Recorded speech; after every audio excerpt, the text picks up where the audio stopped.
Okay, good evening. Good evening to Okay, you. finally, Nnamdi Kanu will be going to court tomorrow, as we all know. But we saw what we heard what the Somoto just said in last court sitting, where he said if the Nigeria Council cannot get concrete evidence and cannot get a witness that can prove what they want, that it will strike out this charge, and when after striking out the charge, you know what it means. It will free Nnamdi Kanu. So do you think that the Nigerian government will be well prepared for what is coming tomorrow? And is it the first time that the court has actually struck Nnamdi Kanu's charges against Nnamdi Kanu? This is making it the third one. That's why I don't believe on federal government of Nigeria saying anything. Anything they say is lie. They always tell us lies. If Amotocho eventually struck out this case tomorrow, are they going to set him free? A government that is bent on telling its subjects lie. They lied during Buhari regime, they are still lying during Tinubu regime. Are they going to fulfill their promises? Don't you know that after striking the charges out, they are going to compromise, thereby committing court contempt? I don't understand. The federal government of Nigeria is now against all the witnesses. Federal legal teams are coming forward because all the witnesses are wearing masquerade, covering their faces. What kind of witnesses are they? Lies. They are liars. Coming out with charges that has been struck out by Supreme Court is another infringement on Nnamdi Kanu's constitutional rights. So tomorrow is coming and we are waiting. Everybody is crossing their fingers to know the kind of miracle Justice Omotocho James is going to do tomorrow. He is working in vain. A country whereby Department of Legislative is controlling the whole organs of government. Tinubu's office is judiciary. Tinubu's office is the legislature. Tinubu's office is the executive. So that's why they are working around the clock with Nto na Awuwo. Nnamdi Kanu is free, and he was free. From 2015 till date is 10 years. They are doing nothing, keeping him incommunicado and dormant, sitting somewhere. Actually, because he's an Igbo man. I still reiterate and repeat that incarceration of Nnamdi Kanu, continuous of this kind of abracadabra charges, is a continuation of persecution of Igbo man. Igbo man is being persecuted, marginalized in Nigeria for nothing because of Fulani volatile dominance in Nigeria, dominating North, dominating Butchis, dominating farmland, dominating Nigerian political system, and all of us are looking like Mugu. That's why Nnamdi Kanu is going through all this ordeal, very painful ordeal, because nobody will speak for him. Today, we have seen how Kanu Agobi, son, the then Nigerian Attorney General, is working hand in hand with other legal teams led by Ejimako Alochus to free Nnamdi Kanu, and they have been winning. The winning streak is going on and on and on and on progressively. That's why the DSS witnesses and testifiers are wearing masquerade. Are they not ashamed of themselves? The same state DG DSS made that Nigerians should defend themselves. The same statement Nnamdi Kanu made, and Kanu has right to make that statement. Why? Ndi Enugu are dying on daily basis. Fulanis are attacking Enugu as Ezike, Abane, Umulopa, Uzowane, the whole Nsukka constituencies. The Fulanis are attacking them, maiming and killing. And we expect, let me tell you, Imo State have been subjected to attack by these insurgents, headers, for how many months and years? All the administration of Kopus on them, 8 years now, Imo-lites are subjected to attack, political attack. Political opponents are fighting themselves in Imo. When two elephants fight, is it not the grasses that are suffering it? And I'm telling you that Nnamdi Kanu is right. All the charges against him should be struck out. Federal government is a government of Nto na Awuwo. Nto na Awuwo. They are not telling us the truth. See, let me tell you, the statement that Director General of DSS made, the same statement Nnamdi Kanu made, the same statement Theophilus Danjuma made, the same statement everybody is making across the country. Self-defense is it. What are you telling me? So if they go to court tomorrow, they will have no reason to keep him there. They should let him go. Nto na Awuwo country. What are you telling me? What are they judging again? For over 10 years, somebody is being kept somewhere. Do you know the trauma this guy is passing through. Kanu is going through lots and lots of pains. It shouldn't be. Nigeria government is holding him down for nothing. What is going on about his case is nothing other than tribal antagonism. That is it. It's a gang up. Yes, a case of gang up against the Igbo nation. And let me tell you, it is my constitutional right to agitate for self-determination. It's an open globe. The whole world now is what? A global village. What we are doing now, within some minutes, Americans will start watching us. So you cannot hide again from the truth. I think the case is global. Yes, it's a global village. I think Justice James Somotocho will have no other reasons to keep Mazi Nnamdi Kanu incommunicado at DSS facilities. It should let him go. Kanu should go. Someone that is standing on his feet, agitating for his rights, and other rating establishments in the world, Bloomberg, Google, Guinness Book of Record, Transparency International, they have rated his agitation group as the most peaceful in the world. You don't have IPOB in Nigeria. What you have in Nigeria are Igbo people, Biafrans. Where the IPOBs are well established, organized, is in Western Europe, India, Asia, China, Japan, USA, Canada, Brazil, Argentina. Think or talk about other Central Africans, Central Americans, Barbados, Trinidad and Tobago, Brazil, Jamaica, Guatemala, they are there. What are you saying? Agitating for Biafra. Has they hurt anybody? Did they steal any goat or chicken? Fulani Janjaweeds, they actually succeeded on caging Nigeria, but they can't cage Western Europe or America. They are seeing Biafra now as an institution, and Mazi Nnamdi Kanu must be free. They must set him free. Omotocho has nothing to do again, because it is obvious that the Defense Council, Federal Legal Council, are using what? DSS to truncate Mazi Nnamdi Kanu's liberation. And I'm telling you that the DSS, they are a group of gangsters that always orchestrate falsified documents, false witnesses, and the testimonies against innocent man who has not committed any crime. And his name is Mazi Nnamdi Kanu from Abia State, a man whose father's compound was desecrated by the then Chief of Army Staff, Brutai. Brutai led the military operation tagged Operation Python Dance, killed, maimed, desecrated Mazi Nnamdi Kanu's palace in Afiaruku community in Abia State, under the watch of the then governor Okezie Ikpeazu, who was then Ewu governor of Abia State. The Ewu governor of Abia State was there. The military clique led by Brutai desecrated Mazi Nnamdi Kanu's compound, his father's palace, and today the man is dead. He died as a result of trauma he went through in 2017. And today Nigerian government has not even paid condolence message, written condolence message alone to Mazi Nnamdi Kanu. Who is like Mazi Nnamdi Kanu in this current government? Is it Tinubu? Does he have information? How many years old is he? Is he telling you the truth? Tinubu is telling you something. Do you know how many years I am?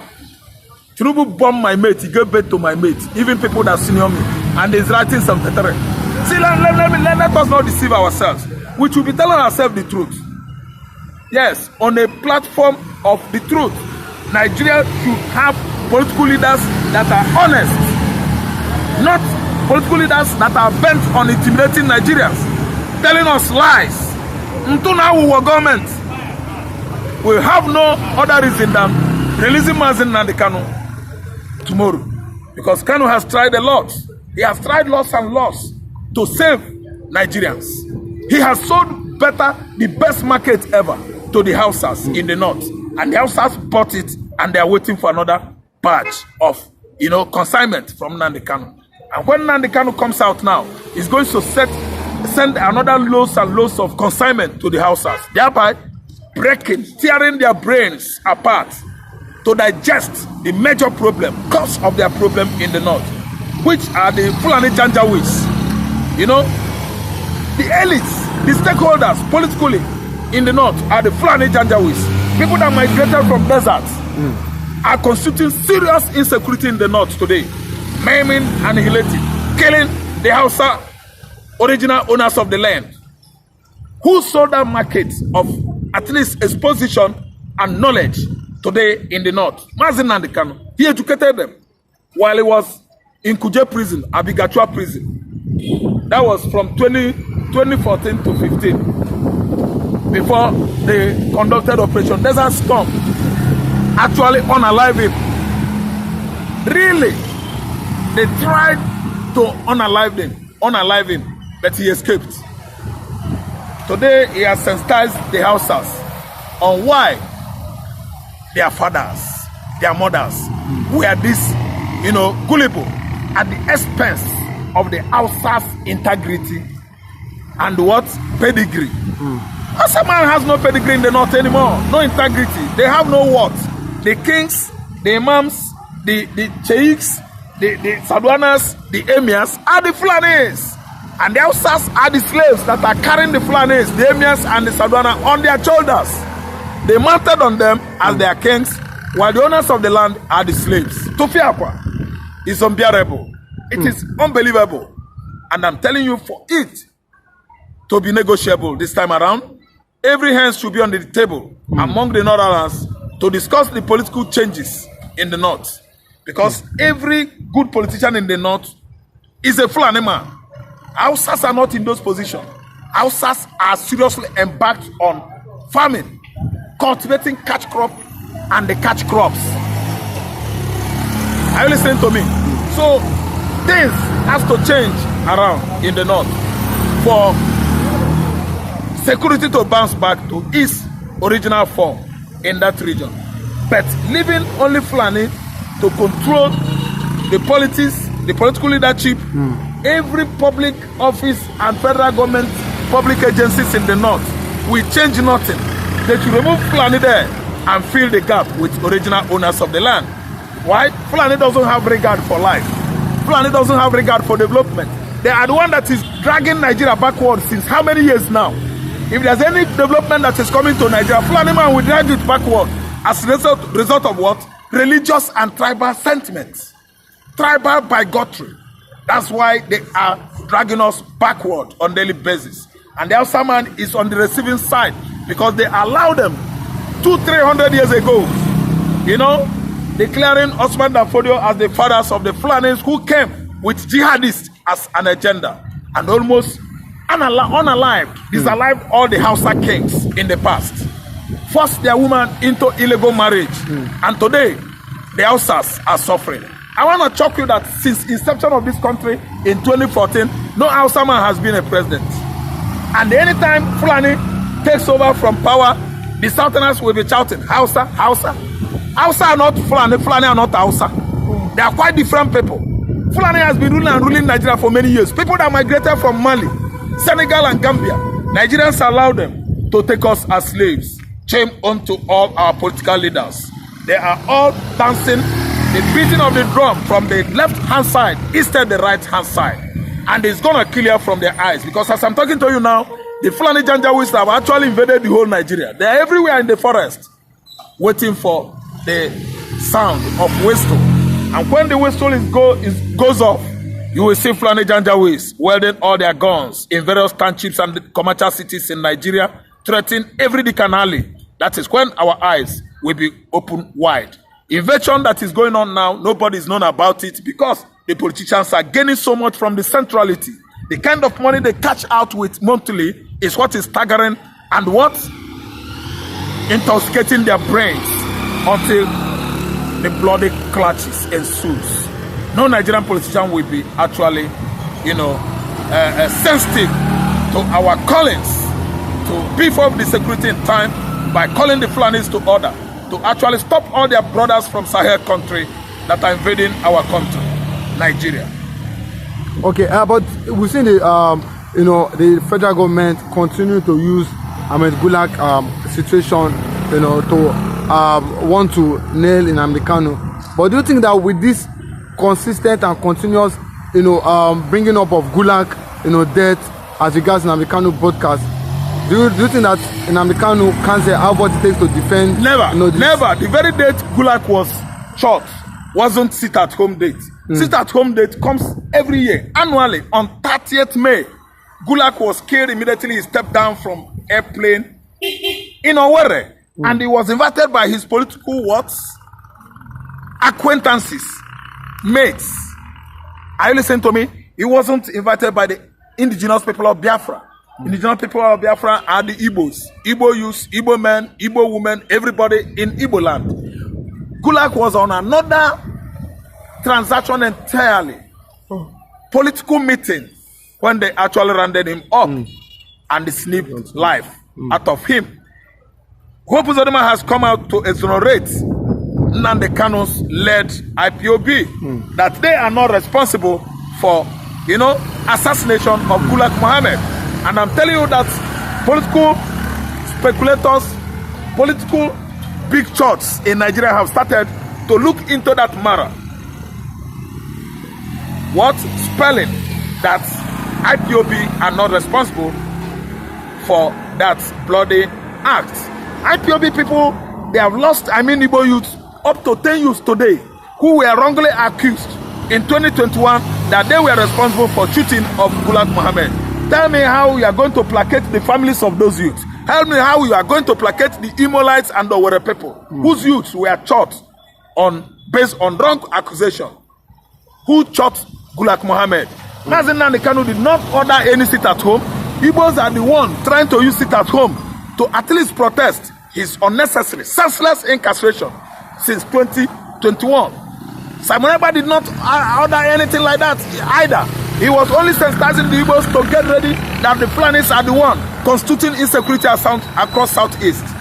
Simon Ekpa didn't order anybody to sit at home or to fight anybody. I'm telling you, the insecurity across Nigeria, the whole Southwest, their forest, Yoruba Highland, Adamawa Forest, Igbo Forest, Enugu Forest, Fulani are the one occupying all those spaces in the bush, thereby coming to the town to orchestrate bloody criminalities. Listen and listen good. Nnamdi Kanu should be free tomorrow, because there are many indications and evidences that IPOB are a very peaceful organization, while the Fulani headers, their visitors from Sahel countries, are the one constituting this dangerous menace across our farmland in Nigeria. And I think I have to actually, back down here or pause until when we come tomorrow, we should actually start from where we have stopped. In fact, by the, let's say, 10 a.m., when the court will be filled up in Abuja High Court tomorrow, I'm telling you that there are stories to tell. Because Ohamadike will be in the court to actually ledger James Omotocho-led legal team. Because he represents Nigeria. Omotocho will not be telling me that he's not favoring Nigeria. The legal team of the Federal Republic of Nigeria will receive the ledger of their time, law lecture, even the one that Enugu's law school did not actually, update them. They are coming to learn tomorrow. I think I have to pause here. Okay, don't forget to like, share, and and subscribe to this channel. Thank you very much.